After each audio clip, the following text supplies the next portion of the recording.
The release of Warhammer 3 is fast approaching, offering an expansive campaign map, 7 races at launch, and an array of new mechanics and improvements. It's looking like the final installment of the trilogy will have been well worth the wait. I'm sure we will sink countless hours into the game come mid-February, but what might we expect to see a few months after launch? In today's video, I'm going to go early with some speculation on what additions, races and lords might be added in 2022. There are 3 major types of content I see coming to the game after launch, based on what happened with DLC releases for the first 2 games. There is the combined campaign map, which will span all 3 games.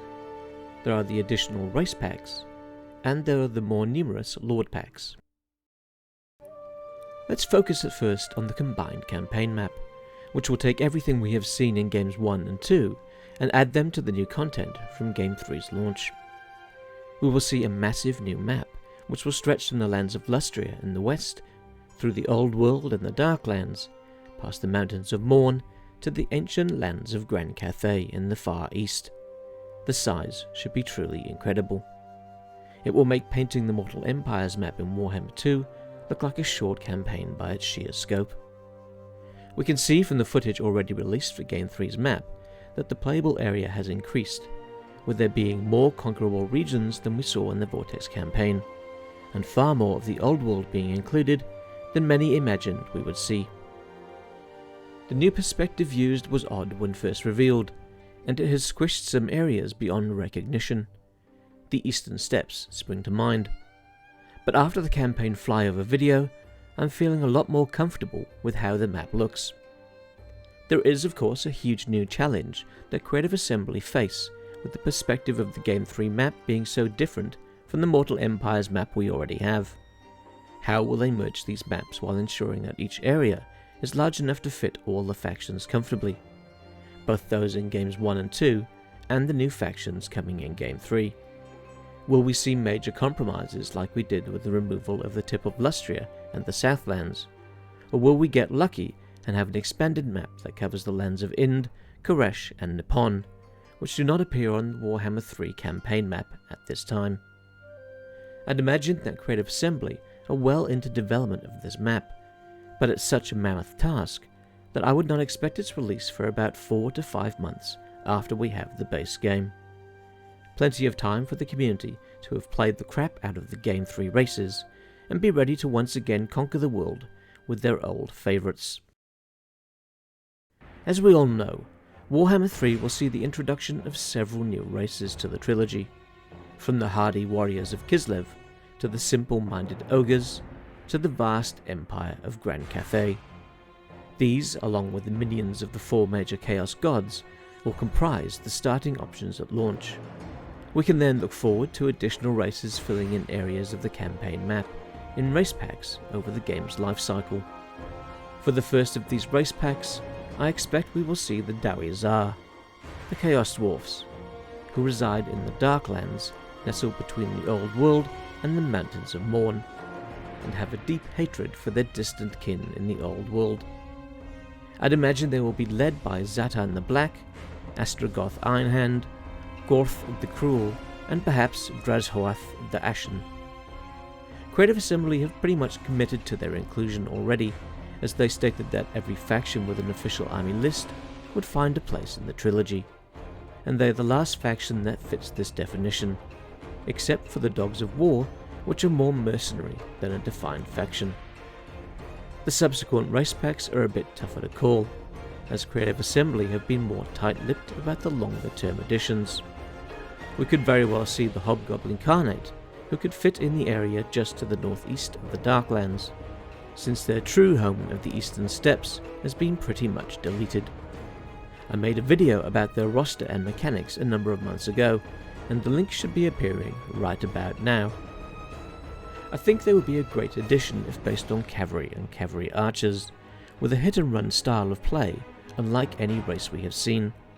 Their biggest issue, I believe, is that they don't have enough lords to warrant a full race pack, like we saw with the Tomb Kings or the Vampire Coast. At most, I'd say they warrant 2, or at a stretch, 3 lords in the pack. While there are other possible factions, such as the Hung, Kurgan and Halflings, if they come to the game, I imagine it would not be for several years. We can't of course forget Nippon, Ind and Koresh, who I would also love to see come to the game, but based on the current Game 3 map, that seems very unlikely. So what might the time frame for the Chaos Dwarves and the Hobgoblin Incarnate be? I think we will see the Chaos Dwarves in 2022, perhaps 2 to 3 months after the release of the combined map. This would put them anywhere between August and October. As for the Hobgoblin Incarnate, I would have them slotted in as the first release for 2023. Anything beyond that, we will leave be for now. In Warhammer 2, we received a lot of Lord packs over the years, some better than others, but all giving us interesting new characters, units, and mechanics to play with. I expect to get even more Lord packs with Warhammer 3, as there are so many gaps to fill from the existing races, and the alternate Lords for all the new races too. It will be an absolute feast, and by the end of the life cycle of the game, I expect we will be well above 120 Lords to play with in the Grand Campaign.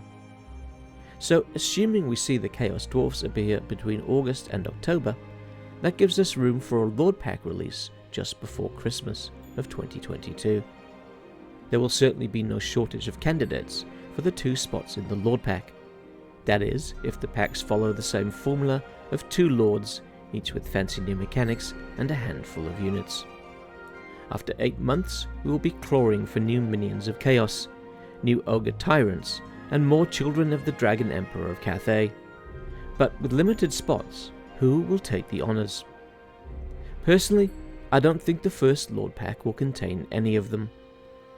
Given the amount of room on the map which the Empire covers, I'm expecting them to be a focus of Game 3's DLC releases, and the first Lord release for them has to be good old Boris Todbringer.